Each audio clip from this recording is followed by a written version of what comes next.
Days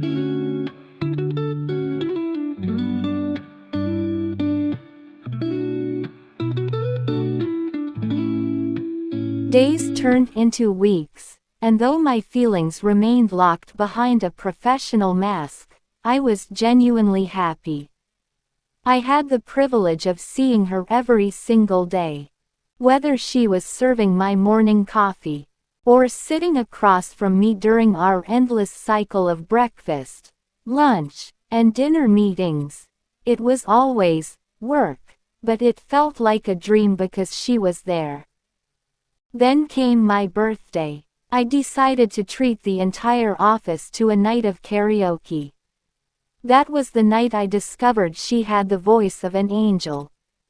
As she sang, I found myself fighting back tears, wondering, how can one person be this perfect?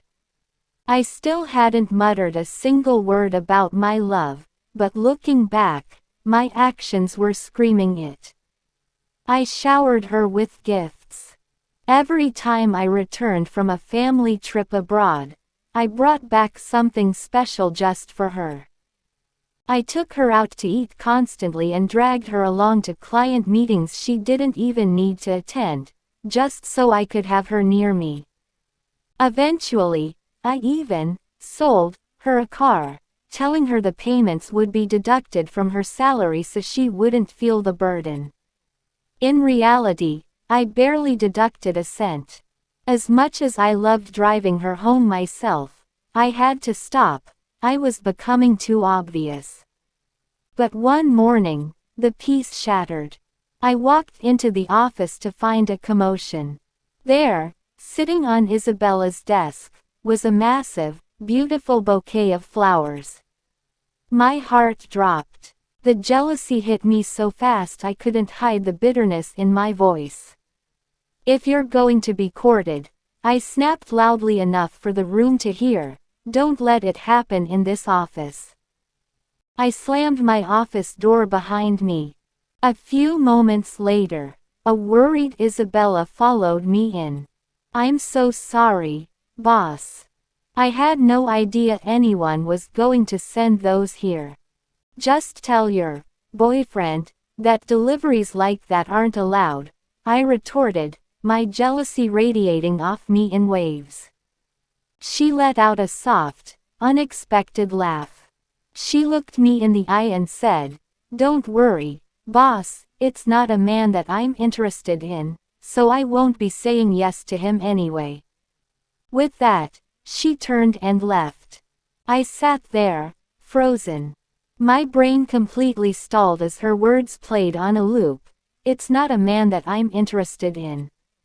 Did that mean she liked women? I was a total wreck for the rest of the day, my mind spinning in circles, hope and confusion blurring together. I got home and my phone buzzed. It was a message from her. "Take care on your trip to Hawaii with your family, boss." I had completely forgotten about the week-long family vacation. My mind was so scrambled I could barely think. How was I supposed to function after what she'd just said? I felt like I was going crazy. I sent a quick, "Thanks. Can we talk when I get back?" She replied simply, "Okay, boss." Whether I was showering, packing, or talking to my mother, I wasn't really there. All I could see was Isabella's smile and the way she said she wasn't into men. On the plane, the flight attendant asked if I wanted a drink, and I blurted out, "Then who do you like?" I had to apologize and lie that I was just dreaming, dying of embarrassment. My parents even suggested I see a doctor because I looked exhausted and hadn't slept. I was a wreck, half scared, half ecstatic, and desperate to get home. The moment I returned to work, there she was, handing me files like nothing had happened.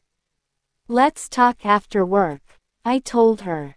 She beamed at me. "Yes, boss." That night, we went to a bar. "I didn't know you drank," she teased.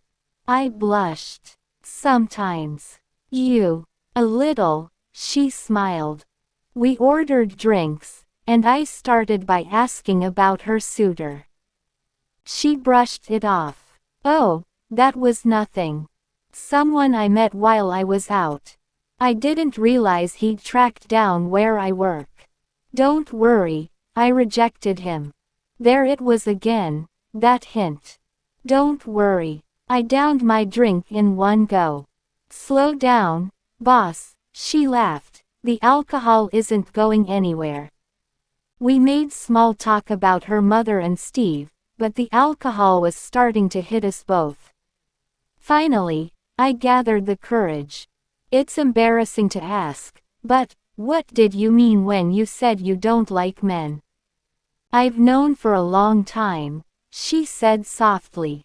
My mom even got mad at me back then because all my first crushes were girls. My eyes widened and I choked on my drink. She immediately patted my back and handed me a tissue. Are you okay? Is there a problem with someone like me? No, of course not. I panicked, my face heating up. We sat in a charged silence for a moment before I whispered, "Is there someone you like right now?" Yes, there is. It felt like a physical blow to my chest. I know it's not my place, but I'm curious, who? She looked me dead in the eye. You can find out, if you really want to know. My heart pounded, my face was numb from the drink and the nerves. Whoever they are, they're very lucky, I said, unable to hide the sadness in my voice. I wasn't sure if the feeling was mutual, she continued, her voice trembling. It's complicated, but I think she likes me too.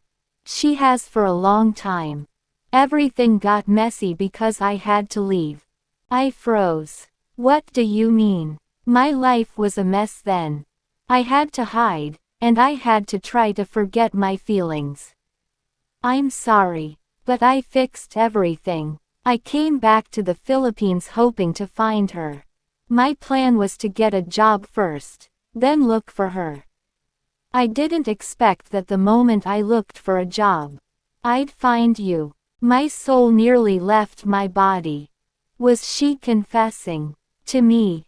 Wait, what? Am I hearing this right? Yes, she said firmly. You're the one I came back for, Jenny. I was hoping I'd find you again. At first, I hesitated. I wasn't sure if you felt the same.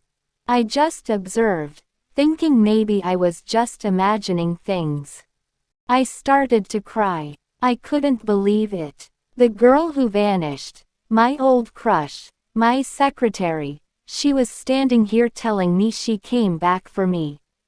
She saw my tears and reached out to wipe them away, her expression full of worry. Now it's my turn to ask, do you like me? Always, Isabella, I sobbed. It hurt so much when you left. I looked for you everywhere. I waited so long I thought I'd never see you again. I tried to move on, but I never could. Tears fell from her eyes too. I'm sorry, Jenny. Hearing her say my name, without the boss, or ma'am, was the sweetest sound I'd ever heard. I pulled her into a tight embrace, and she held me back just as hard. I felt like I was in heaven. That night, I asked her to come home with me. Thank you so much for watching. If you enjoyed this story, please like and subscribe. It truly helps me keep creating more GL content for you all. Stay tuned, because the part 4 finale is coming very soon. I can't wait for you to see how it ends.